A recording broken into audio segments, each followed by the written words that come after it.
Hello, everyone. Welcome back to Enthralled with our next episode. I just want to read our scripture. Let the king be enthralled by your beauty. Honor him, for he is your Lord. Psalms 45:11. I'm super excited for today. We have one of my good friends, Cheryl, here, and I am super excited for you guys to hear her story and just like how God has worked in her life and her family's life. And when I met her, I don't know how many years ago? 3 years? 3 years? Okay, yeah, 3 years ago. We got to know each other, and then we got to lead MOPS together, which has been really fun experience. And just to get to know you and your kids and your family, it's been super sweet. So I just wanted you want to tell everybody about where you live, what you do. Yeah. So first, thank you for having me on the podcast. You and your husband and family have been such a blessing in my family's life. So thank you. Oh, yeah. A small group. We did small group together. Small group. I think that's I think back to, it's so cool when I think back of all the small groups and, all the people that's been in, but, how you get to really know people. Yeah, the more intimate connection, for sure. So what about me? So I'm Cheryl. I live in Beaver County with my husband and 2 kids. Yeah. My son is now 8. Wow, I don't think about that. that. I know. Every time I say my kid's age, I'm like, wow, they're getting old. And my daughter Vera is 5. So what about me? I'm an occupational therapist. Yeah. I work in the hospital setting, and then... And you work full-time? Full-time. So you're a full-time mom, full-time worker. Full-time worker, full-time soccer and dance mom, too. Oh, yes, so that's the extra. I don't know how you do it all. And you have lived in Beaver County your whole life? Yes. Yeah, I thought so. Okay, so you... Born and raised. And your husband? Has he lived? Yeah. We went to the same high school, but he was older. How much older? A lot? No, he's 4.5 years older than me. But in school, in high school. Yeah, he was my brother's best friend. Yeah. I did know this. I was just telling Kev that yesterday. I was like, I can't imagine letting my daughter date someone that was 4 years older. Because, when I was a sophomore, I dated the senior, but I really should have been a freshman. And I was like, I just can't believe it. Yeah, I was in college by the time we started dating. Okay, so you weren't in high school. And I think once you get to college even, it's not as big of a deal as high school for some reason. It seems the age difference would be a lot, but not really. Anyways, okay. So, about your family, okay. And so how about how you grew up? You grew up here in Beaver County. Did you grow up, you have any siblings? Kind of what was your childhood like? I have a wonderful family. So my mom and dad, they've always showed us what a strong marriage is like. So they've been great role models in that aspect. I have an older brother. What else? I was raised Catholic. In the Catholic faith. I do think that gave me a good set of a moral compass per se. Did all the things, the First Holy Communion, confirmation. And then I went to college, and I fell a little, I did fall away from the Catholic faith. You went on holidays and things like that. Yeah, I think everybody has a little bit of going and having a fun life in college, they say. Almost everyone I have on the podcast, that's what they say. They're like, in college I kind of... Which is interesting, because I never really went away to college, so I didn't get the fun college experience, I say. Yeah. But I'm I always say I missed it, but maybe it was probably for the better. I don't know. I wouldn't say I was the wild and crazy college. I got married in college, so I got married super young. Okay. And... what year were you in college? So it was my first year of grad school. So I did 3 years of undergrad because I did a 3-2 program. Okay. And then we got married the first semester of grad school. Okay. So then you finished. Okay. Yeah. Well, so you weren't super young, but younger than most. Or nowadays people get married so much later, I think, too. I don't know. Chris and I were just talking about that yesterday. Yeah, it's not I don't know. Yeah. I don't know. Different. Anyway, so today I think we're going to be talking about your story with Liam. But I'll let you kind of tell it how, his story or your journey through all of it unfolded. Yeah, because I think it's a super, and I didn't even know you during that time, but I'm super glad that we got to hear it, and I just what have you watched it out? So, all right. So I hate to take everybody back to 2020, right? Because it was a terrible year for most people because it's the year COVID, started. But so let's think. So Liam was 3 at the time, and we had our daughter Vera in February. So Vera, he was 3 and she was a baby. Yeah. So Vera was born in February, And then, COVID started in March? March 2020. Yes, that's when I got sick in March 2020 before COVID was a thing. Yeah. Or that you really heard much about it. And right. So, yeah. Yeah. So, March, and then July 4th weekend of 2020 is when Liam's health journey started. Okay. So, we were up at our family's cabin, and I can't explain it other than like a light switch. Okay. And he started drinking water at this. And before this, he was a completely normal, healthy kid. Completely healthy. Okay. Yep. Yeah. So let me think. So it was like a light switch. He started drinking like absurd amounts of water. Okay. Like he could chug 3 bottles of water back to back. His thirst was unquenchable. Yeah. So we noticed that, and I'm in the medical field. I knew that was odd behavior. So I called our pediatrician from up at the cabin, and they're like, take him to the local hospital. They were going to roll out for diabetes. Yeah. Mm-hmm. The regular diabetes, sugar diabetes, right? We went there.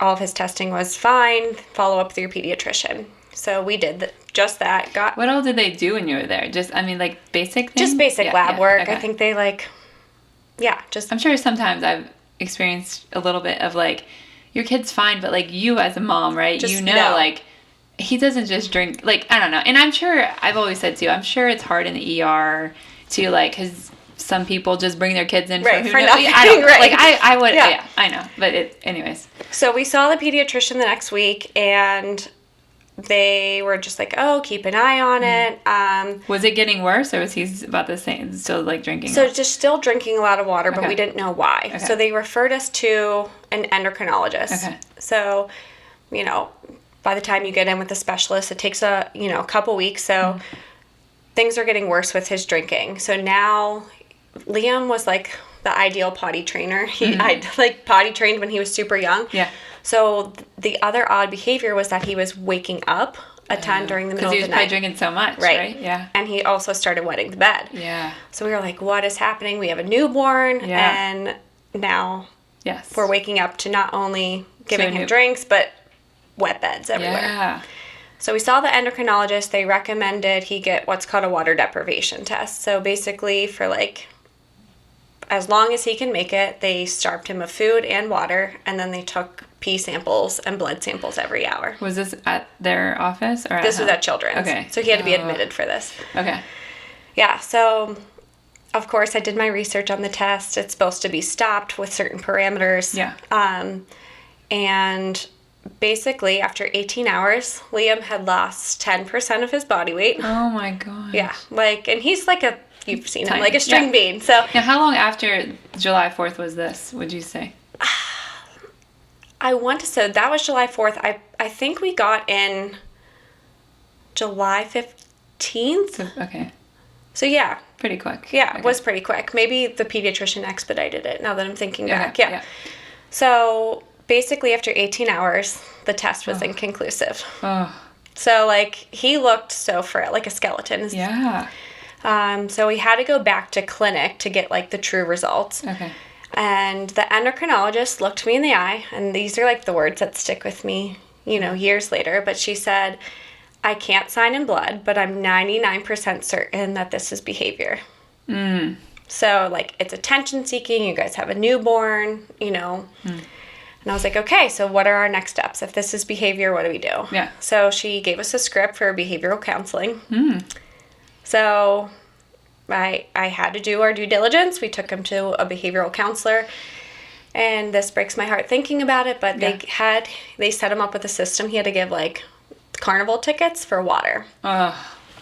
So once he ran out of the tickets for the day, I hate to say, we denied him, basic necessity, but... Well, you were doing what they told you to do. Right, yeah. Right.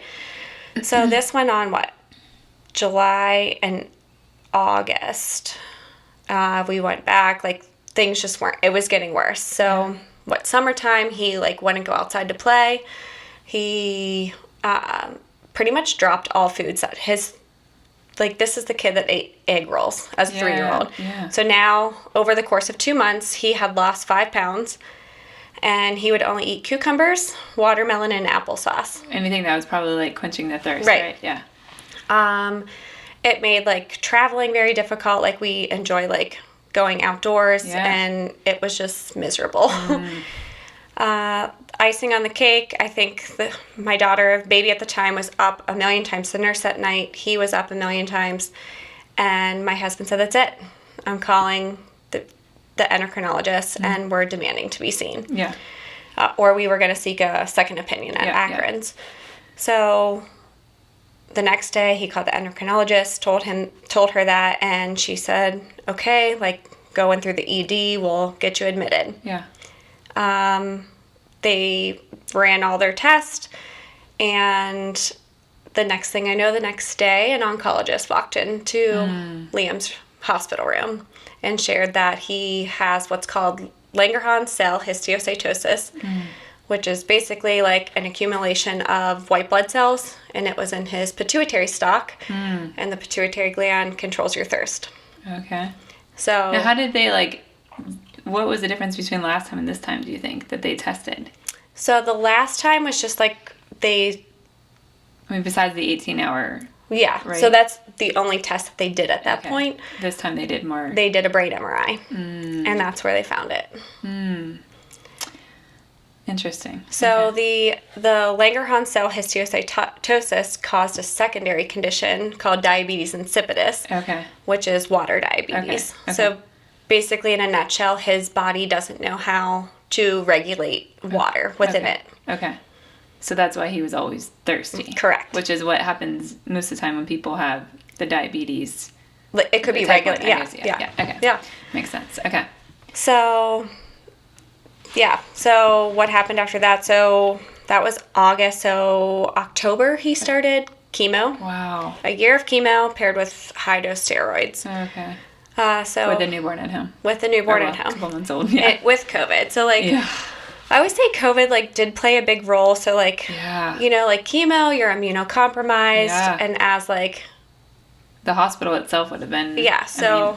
And I was the more senior therapist, so, like, I was having to go into all these COVID rooms with, you know, the astronaut gear. Yes. So that COVID added a very big layer of fear, I think, on everything. And having a child at home that was so sick. Mm-hmm. Yeah, and then you worked during this time.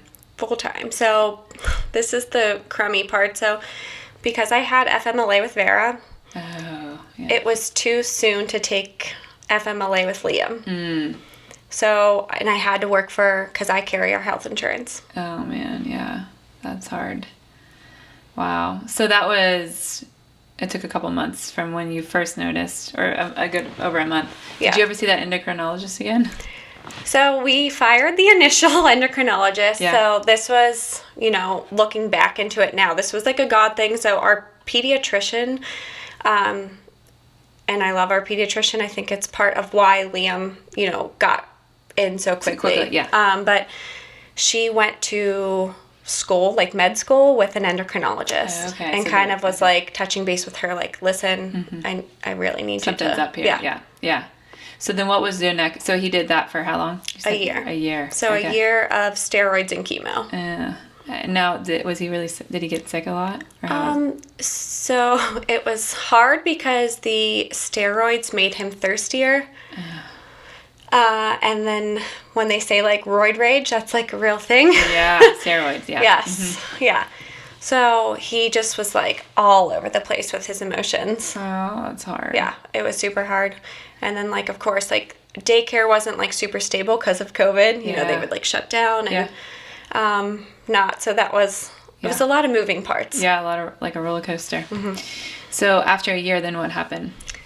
So after a year, he finished chemo and steroids, and I became, like, pretty emotional and, like, sad a lot. So maybe it was, like, one of those moments, at least I think, is when you're, like, going through something, you do it. Like, you can go through it, right? And then at the end, when you know he's okay, that's when all the emotions probably maybe hit. And that's how I explain it, as survival mode. Yeah, and you had to be, You didn't even think probably what you were doing. No, not at all. Like, people were always like, how did you do it? I'm like, I don't know. I just did.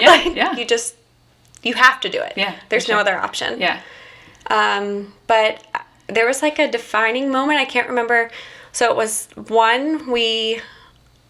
social media, like, everybody was, like, posting, like, trick-or-treating and carnivals, or I can't remember what it was, but I was just, like, so fearful to take Liam. And then I remember showing up at the Hookstown Fair, which is like a local fair. Yeah. And I saw the line and like the crowd. We just rolled up and I broke down in tears. I said, like, Chris, we can't take him in there. Like, what if he's like, he still has he didn't get his port removed at that point yet. Yeah. And I was like, what if he gets an infection? And like, just so many people. Yeah, so spiraling. And like you said, I'm sure you would have already felt that a little bit, but then you put that on top with COVID and just like hearing all of those things. Right. People that weren't even sick had that. You know what I mean? Right. Yeah. And working in the medical field too, I'm sure all of that. Yes. Yeah. So that just was like a compound effect. But I just remember like that first moment when we pulled up to that fair and I couldn't bring myself to go in. I was like, babe, we got to turn around and go home. I can't do it. Yeah. And I didn't want to like raise my kids in fear either, but like. But you didn't know. Yeah. So I just like remember just entering like a sad point in my life, an angry part, like, and I'm not that type of person. I'm typically like a really bubbly person. So that was just kind of. Yeah. Like, what do I do? Yeah. Yeah. And I found myself, and like I kept saying, like to Chris, my husband, I was like, well, like, why did God do this? Like, what did we do? What did Liam do? He's innocent. Yeah. And then, ironically enough, Chris was actually who suggested, like, hey, why don't we go to church? I think we should. What did Chris go to growing up going to church? He grew up in the Catholic Church as well, but I would say, like, I think after his first Holy Communion, he kind of like didn't go much anymore. Okay. But yeah, so we actually, with another friend, I was like, hey, like, do you want to go check out some churches? Like, we were going to go church hopping. Yeah. So. You and your friend. Yeah, my friend. Yeah. And so we went to Champion Life, actually, which is where we still go now, which is where I met Mary Beth. Yeah. But we stumbled on Champion Life, and I think I took Liam that first time. I didn't take Vera, our youngest, and we never looked back. So I went home and I told Chris, I was like, look, we got to go back to this church. And I'll never forget, I like went back the next week and the greeter remembered my name. I remember you telling me that. Brian's amazing. Yeah, he really is. Names. Yeah. I'm so bad at names, and he always impresses. And when you told me that story, I'm like, that's why we all have such different gifts. Right. Right? Like, it was like a selling point. Yeah. And that's what, anyway, I remember you telling me that when I first met you. Yeah. So I think just like getting involved in the church and, you know, surrounding yourself with like-minded people like you. Yeah. I've always told you how much you and your husband have impacted our journey and really brought us closer to God. And I'm going to tear up, but okay, we got tissues. I'm good. Rein it in. But just how that has helped me and my family heal from that journey. How do you think, like, when you first started coming, I'm sure, like you said, you were at this place where you were, like, maybe a little bit mad at God. Mm-hmm. How do you, like, I'm sure it was a journey, like, how God revealed himself to you. But, and, like, helped you through that. What kind of steps do you think, or, like, what do you think helped you during that season? Or both of you, probably, really. I think, really, and this is, like, this goes back to, like, a Catholic faith, right? So, like, Catholicism, like, thinking back now, is more of a religion where I really learned to deepen my relationship more so with God through Champion. Yeah. And one of that being, like, just intentional time of prayer. Yeah. And learning how to pray. Yeah. And because this is one thing, and then maybe you could speak to this, as I always think, is, like, when you're in a really difficult season, like you went through with Liam, but not knowing maybe how to pray, like, I couldn't imagine at night, like, well, you know, like, you didn't know. Like, you would, of course, be like, God, please heal my son, or show me what to do. But, like, I truly, like, didn't know how to pray. Yeah. So that is something that I've learned through Champion, and it's, so I want to say we started going, I can't remember, but shortly thereafter, Liam's first post-chemo MRI was coming up. Okay. So this kind of, like, all plays into, you know, my story. So, yeah, so we went to Children's, and I knew that Liam was going to have multiple MRIs, you know, throughout the next, like, 6 months, and then even, like, yearly per his oncologist protocol. And so this was, like, how long after? A year? So he stopped chemo in October, and then, so 20 to 21 for chemo and steroids. And then, so this would have been, like, 2022. Okay. Beginning. Ish. Yeah. Ish. Okay. Yeah. So a few months, not long really after. Yeah. Right. So he typically has to be sedated for the brain MRI. They take about like 30 to 45 minutes. Yeah. Okay. And they can't move. Yeah, they have to be real still. Right. Yeah. So, I had one of those in my shoulder, and it was. I'm claustrophobic, so and I can imagine a kid having to do this. And they like strap their heads in this like cage. Yeah. It's terrifying. Yeah. Anyway, so being in the medical field, I was like researching like what kids have to do without sedation, because like I was just like in my head thinking like he's got all these chemo drugs, he's had steroids, like I wanted everything to do to like decrease his exposure to as much as that you could. So I remember like I'm gonna go in there, I'm gonna ask the nurse like how can we do his MRI without sedation, like I've heard there's simulators for the kids to practice, and she was like, how about today? And I was like, okay, wait, what? And so he did the simulator. He passed the simulator test with flying colors. They like expose him to like all these knocking noises, super loud noises. Oh yeah, that makes sense. Because it's super loud in those machines. And then I was like, oh boy, I was like praying for the right nurses to do his IV, because he has like a lot of like trauma with that, with getting his port access so much. Yeah. So he did. He had like the best nurses to put his IV site in. Yeah. And we're back at the MRI, and I explained it to him. I was like, you're going to have to lay still. And we're probably like halfway done with the MRI, and like he's like, Mom, I need out. And they let you go in the machine, like in the room with them. Oh, okay. I'm sure to make them maybe calmer, hopefully. Yeah. You sit in like a rocking chair. Yeah. I was like, okay, make Mom calmer too. Yeah. And so he comes out, and he's like panicking at this point. Like, I need out. I need a break. Been too long. Yeah, right. He's ready. Yeah. And I remember the anesthesiologist, like, again, I had like been learning to pray up to this. I like prayed nonstop for the right medical staff. And I remember the anesthesiologist came in and was like, look, bud, you have like 15 more minutes. I need you to just like lay down. And he was like, but I'm hungry and I want a drink. Typical, little kid. Yeah.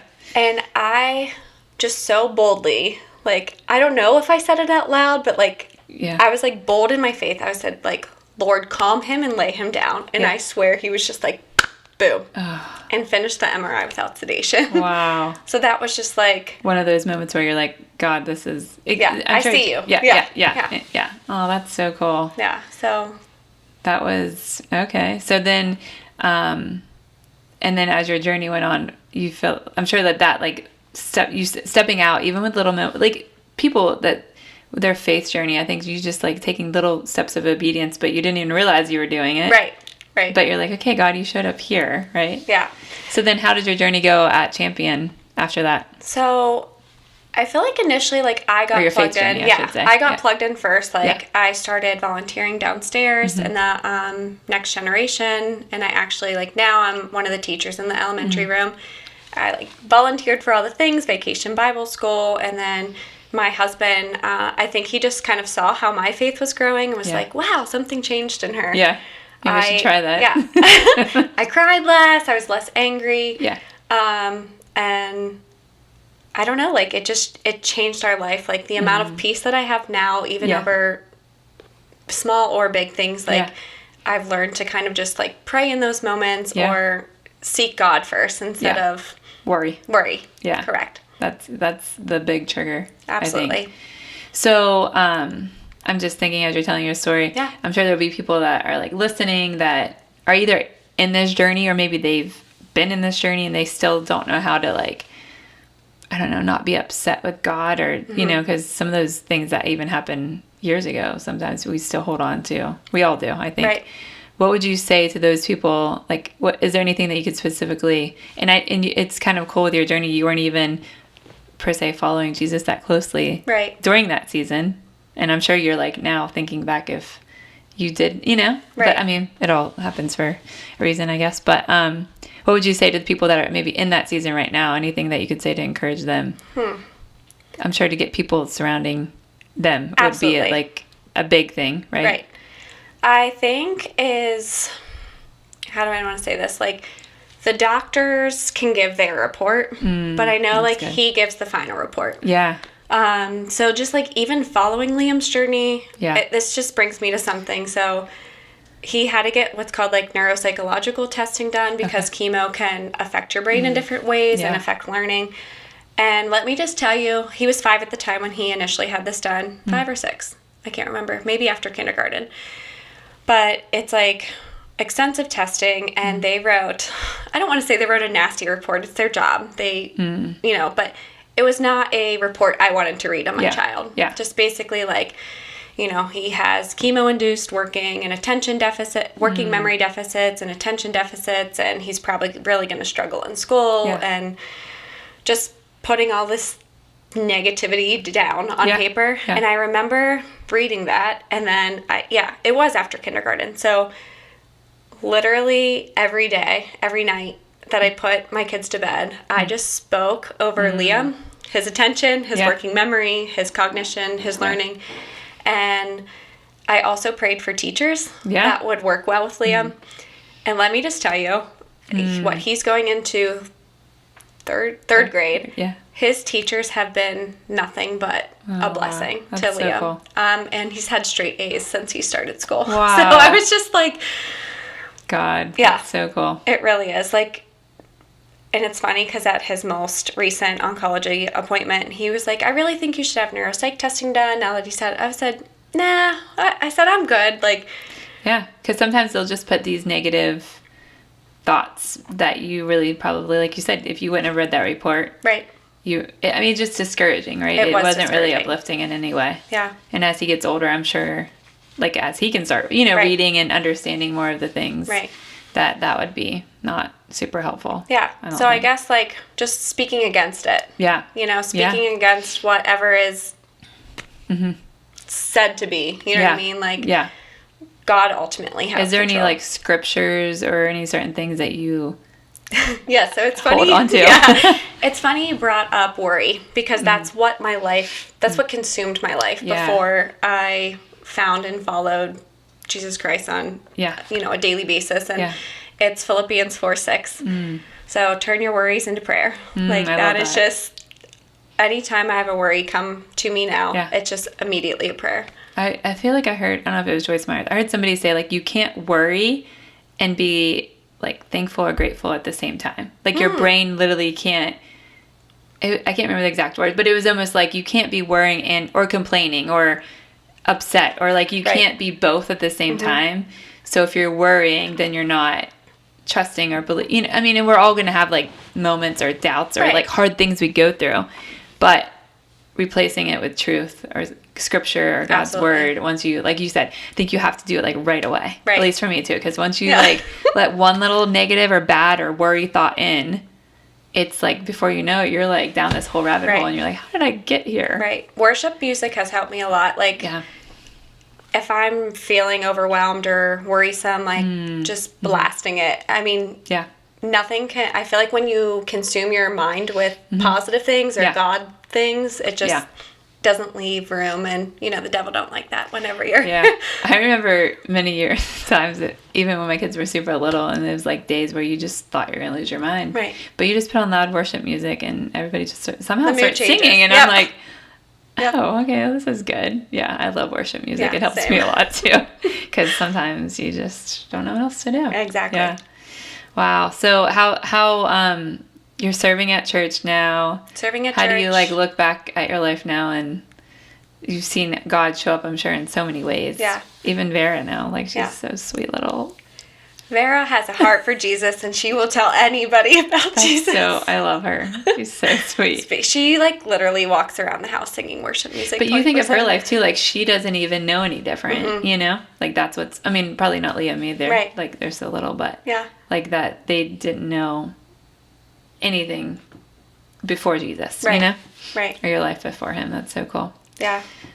Is there anything else that you want to share to anyone else that is like walking through a hard season? I know you said people holding them up, maybe any pieces of encouragement, or even like you and your husband. Maybe this would be a good point too. Like your husband, I think, walking through something really hard together. How were you able to like encourage each other? Yeah. So like even during the hard times, like during chemo, my parents have always given me this piece of advice, and Yeah. like I love to see them together, you know, even today, like they have been such role models for me, but like they've always said in 18 years, it's just you and your husband. Mm-hmm. And I know, like, I used to be a pediatric OT, and you see how like illness or injury in a child's life affects marriage. Yeah. So we were very intentional about making time for our marriage, even through the rough. Yeah. And even now, like, it's fun to like just see how he's grown in the Lord too. Yeah. I mean, I never thought he would be like doing a devotional or like he does soaps with our kids, like which is a devotional time. Yeah. They listen to it on the car on the way to daycare in the morning, and then they talk about, you know, what they've heard, and it's just fun to see. And putting God in the middle of your marriage. Right. Yeah. Was there when you're going through that chemo, was there do you felt like you guys stayed connected well, or was it like hard? I want to say like we got stronger because of it. Like I don't think you went through something together that and you probably both had to, I would imagine, fill in the gaps at different places. You know, like you said, you were in survival mode, so you probably just, I don't know, because it's like that with a newborn in general. I couldn't imagine dealing with a really sick kid too. Yeah. Now, we did have a lot of help. My parents were very helpful. Daycare was also very helpful because like Liam couldn't go to daycare. I can't remember like the exact reason, or like if it was because of COVID closed down, but they let one of their daycare staff members come to our house and watch my kids. So that was like a huge blessing. Yeah. That would be hard. Yeah. Can't imagine. Wow, this is great. I love your story. I just love to see how like God has, I mean, even watching you guys walk out this journey, but Liam and like my kids, I remember the first time I told them that, because Joel played soccer with him, and he was like, I was like, did you know that he had cancer once? And they were like, what? He's fine. Like they couldn't imagine it. And I was like, it's just so cool to see like the miracle that he is, and the story he's going to be able to tell. Absolutely. You know, like he's going to have such a testimony. Yeah. Too. Absolutely. Like, it's crazy to think, like, now that was 5 years ago that he was diagnosed, and I mean, he is like a walking miracle testimony. Yeah. Is there anything in his life now that, like you said, I think you said he has to take medicine every day right now? Yeah, so he does take medicine daily to control his thirst. So damage to the pituitary gland cannot be reversed. Okay. So I always explain it like as if like a congestive heart failure patient takes a diuretic to expel the water. Yes. He takes an anti-diuretic to keep the water in his body. Okay. And so if he doesn't take it, he'd be really thirsty. Yeah, he is very thirsty if he doesn't take it. But I praise God because it was, so there's 6 hormones, I believe. Don't quote me on this, released by the pituitary gland. So he gets those checked every 6 months. Okay. So had we not, my husband is really who like. Yeah, I was like, we're not doing this anymore. We're not doing this anymore. Yeah. And so none of his other hormones are affected. Okay. And I'm speaking, they will never continue to be affected. Yeah, so like it could have damaged the longer other it went, ones, I'm sure, the other ones. Wow. Yeah, so you just might be a little more thirsty. Yeah. Or not, if you just, like, and that's the other thing too, like with medicine, you know, what he just has to take a pill a day. Yeah. Oh, that's fun. Yeah. That's cool. Well, thank you for sharing your story. Absolutely. I know that probably brought back some memories too. Yeah. But like also to just see how God has been able to use you and your husband and your family. Yeah. So to end, I have a like fun little question for you. Uh-oh. Because you're such a fun person. If you had a day to yourself and you could do whatever you wanted with like no money constraints, no time constraints, and it could be with you, or you could choose if you want to be by yourself or with people, what would you do? So it's like funny. Have you ever heard of like an extroverted introvert? Like you love to be around people, but it like takes your energy. Yeah, right. Yeah. So that's me. Okay. Yeah. I know. So I like to reset by myself. Yeah. Well, and you're with people all day too. Yeah. I think that's kind of like plays a part in people, because like if you are an extrovert, but you're with people all day, like you still need time. Yeah. So like, I'm a pretty simple person, so I don't feel like money would be a factor. Yeah. But I would get a raft. Okay. I would blow it up, and I would take it out in the middle of the Allegheny River. Okay. Drop anchor and read my Kindle all day. Oh, wow. Look at that. It's pretty simple. Yeah. My kids just saw that on the TV today. Like, they're floating down some river, and they're like, this would be so fun. Yeah. I was like, I mean, yeah, I guess it would be. Yeah, that's what my family enjoys, the outdoors. So we like to kayak and like down the Allegheny. Yeah. And just float down there. Yep. Did you ever do the float day? Like, they have, the all you can, or whatever floats or what? Like, you take your raft and you just float. No, I have not done it. You should try that one year. Yeah. I've never done it either. I've just heard things about it. It might be fun. Well, thanks for coming, and this was great. And we just want to thank you guys for listening and joining today. And just want to remind you to follow us on social media and check out our next podcast and keep up to date. Have a great day.